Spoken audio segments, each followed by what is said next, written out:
کچھ بات تو ہے ہستی مٹتی نہیں ہماری، صدیوں رہا ہے دشمن دور جہاں ہمارا۔ ارطغرل غازی مزے کی کوئی داستان یا قصہ نہیں، بلکہ مسلمانوں کے اتہاس کا ایک بہترین نمونہ ہے۔ آئیے ہم آپ کو ارطغرل غازی کی تاریخ کے بہترین لیکن مختصر قصے بتاتے ہیں، ملاحظہ فرمائیے۔ ارطغرل غازی اس دور کی کہانی ہے کہ جب مسلمانوں کا تخت اس زمین کے بجائے ساتوں آسمان پر ہوا کرتا تھا۔ یہ کہانی ہے اس بہادر شخص کی کہ جس نے نہ صرف ایک ایسی سلطنت کی بنیاد رکھی کہ جس نے 600 سال سے زیادہ آدھی دنیا پر حکومت کی، بلکہ ساتھ ساتھ اپنی بہادری سے اس دور کے مسلمانوں میں وہ حوصلہ اور ہمت پیدا کی کہ اس دور میں مسلموں کے سامنے ٹکنے والا کوئی بھی موجود نہیں رہا۔ آخر کون تھا یہ بہادر شخص ارطغرل کہ جس کی کہانی دیکھ کر آج پوری دنیا پاگل ہو گئی ہے؟ آخر کون ہے یہ ارطغرل جس کا نام سن کر آج بھی امریکہ اور اسرائیل جیسے طاقتور ملک تھر تھر کانپ رہے ہیں؟ ارطغرل غازی کے مسلمان دشمنوں کو کتنا ڈر لگ رہا ہے، اس بات کا اندازہ صرف اس بات سے لگایا جا سکتا ہے کہ یہ سیریز ڈرامہ 20 سے 25 ملکوں میں بین کیا جا چکا ہے، اور سبھی کٹر اسلامک دشمن ملک ترکی کے صدر رجب طیب اردوغان پر یہ الزام لگا رہے ہیں کہ رجب طیب اردوغان اس سیریز کے ذریعے سے مسلمانوں کو بہکانے کی کوشش کر رہے ہیں، لیکن تمام دشمنان اسلام کی کوششوں کے باوجود لوگوں سے اس کا نشہ اترنے کا نام ہی نہیں لے رہا ہے، اور آج تقریباً 160 دیش ایسے ہیں جن میں یہ بڑے شوق سے دیکھا جا رہا ہے۔ اور آپ کو بتا دیں کہ اس نے دیکھنے کے معاملے میں ورلڈ ریکارڈ تک قائم کر دیا ہے۔ آخر جانتے ہیں کہ کون ہے ایسا شخص کہ جس کی آج کہانی دیکھنے کے لیے پوری دنیا بیتاب ہے؟ یہ کون تھا ارطغرل غازی؟ آگے جانے سے پہلے ہم درخواست کریں گے کہ ہمارے چینل امتی محمد کو سبسکرائب کریں۔ دراصل یہ کہانی شروع ہوتی ہے 13ویں صدی عیسوی سے، جب چنگیز خان کی منگولیا سینا پوری دنیا میں لوٹ مار کرتی ہوئی مسلمانوں اور یورپ کے بھی کئی ملکوں پر فتح حاصل کر رہی تھی۔ اس وقت کی یہ کہانی تھی۔ منگول ایسے وحشی درندے تھے کہ جہاں بھی جاتے خون کی ندیاں بہا دیا کرتے تھے، نہ بچوں کا لحاظ کرتے تھے، نہ بوڑھوں کا نہ لحاظ کرتے تھے، اور نہ عورتوں کو چھوڑتے تھے۔ ہر جگہ تباہی پھیلانا ان منگولوں کا مقصد ہوا کرتا تھا۔ جب منگول خوارزم کے علاقے میں پہنچے تو یہاں ایک قبیلہ تھا جسے قائی قبیلے کے نام سے جانا جاتا تھا۔ یہ قائی قبیلہ ڈر کے مارے اس جگہ کو چھوڑ کر چلا گیا۔ اس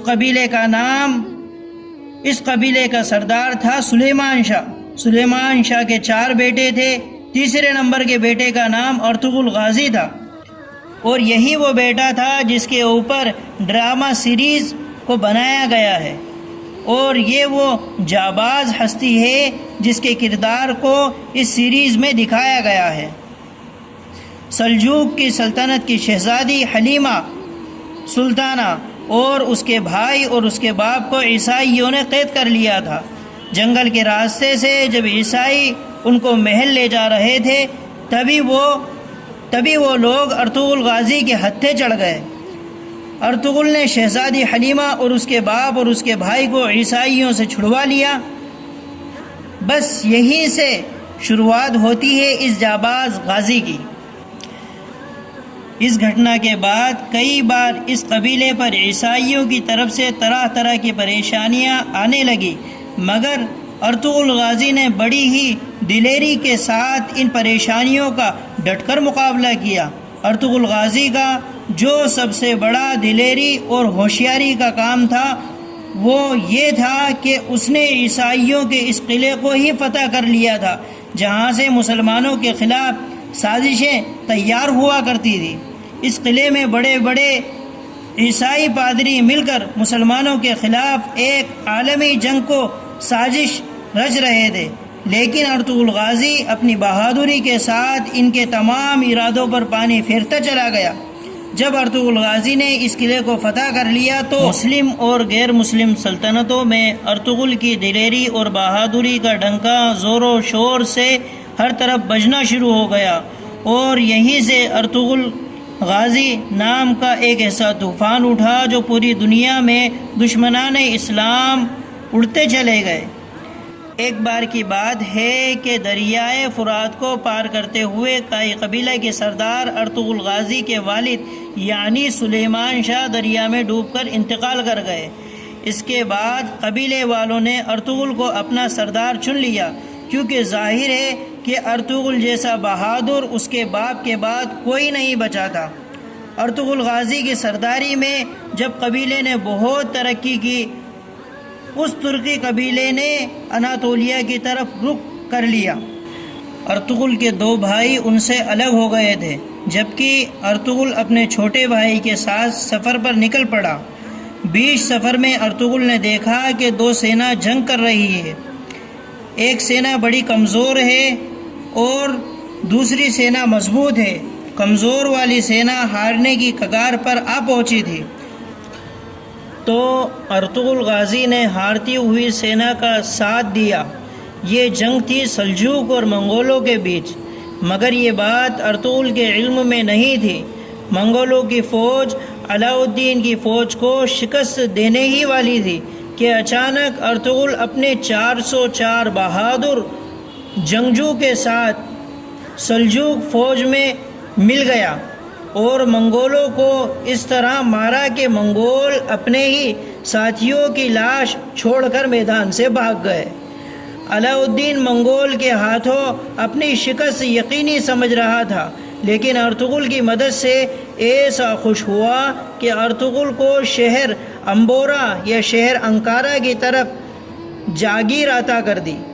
ارطغرل ایک بے مثال اور سمجھدار سردار تھا، جس کی سمجھداری دنیا کے کونے کونے میں پھیل گئی تھی۔ دشمنان اسلام اس کی ذہانت اور اس کی بہادری کو دیکھ کر ہر وقت پریشان رہا کرتے تھے۔ مسلمانوں کی سلجوق کی سلطنت اس وقت بہت کمزور ہو چکی تھی۔ ایک طرف رومی فوج اور ایک طرف خوخار منگول، ان دونوں کے بیچ سلجوق کی سلطنت پسی چلی جا رہی تھی۔ عنقریب ہی تھا کہ یہ سلطنت ختم ہی ہو جاتی، مگر جس وقت سے ارطغرل غازی اس سلطنت میں آئے، یہ سلطنت خوب پروان چڑھنے لگی، خوب ترقی پانے لگی۔ ارطغرل غازی اپنے نڈر سپہ سالاری اور رومیوں اور منگولوں کو لگاتار شکست دیتا چلا جا رہا تھا اور اپنی سلطنت کو بڑھاتا چلا جا رہا تھا۔ اس وقت ایسا کوئی بادشاہ نہیں تھا جو ارطغرل غازی کو ٹکر دے سکے، اور ایک وقت ایسا بھی آیا کہ ارطغرل غازی اپنی وفات سے پہلے بہت طاقتور ہو چکا تھا۔ سن 1250 عیسوی میں ارطغرل کے یہاں ایک بیٹا پیدا ہوا جس کا نام رکھا گیا عثمان۔ یہ وہی عثمان ہے جس کے نام پر ترکی کی سلطنت عثمانیہ قائم ہوئی۔ عثمان بھی اپنے ہی باپ کی طرح ذہین اور نڈر اور بہادر تھا۔ 1288 میں ارطغرل نے وفات پائی۔ اس کے بعد 1299 میں اس کا بیٹا عثمان اپنے باپ کی گدی پر بیٹھا۔ عثمان کے نڈر حوصلے اور بہادری سے اس کے دور حکومت میں 3 بر اعظموں میں یہ حکومت پھیل گئی۔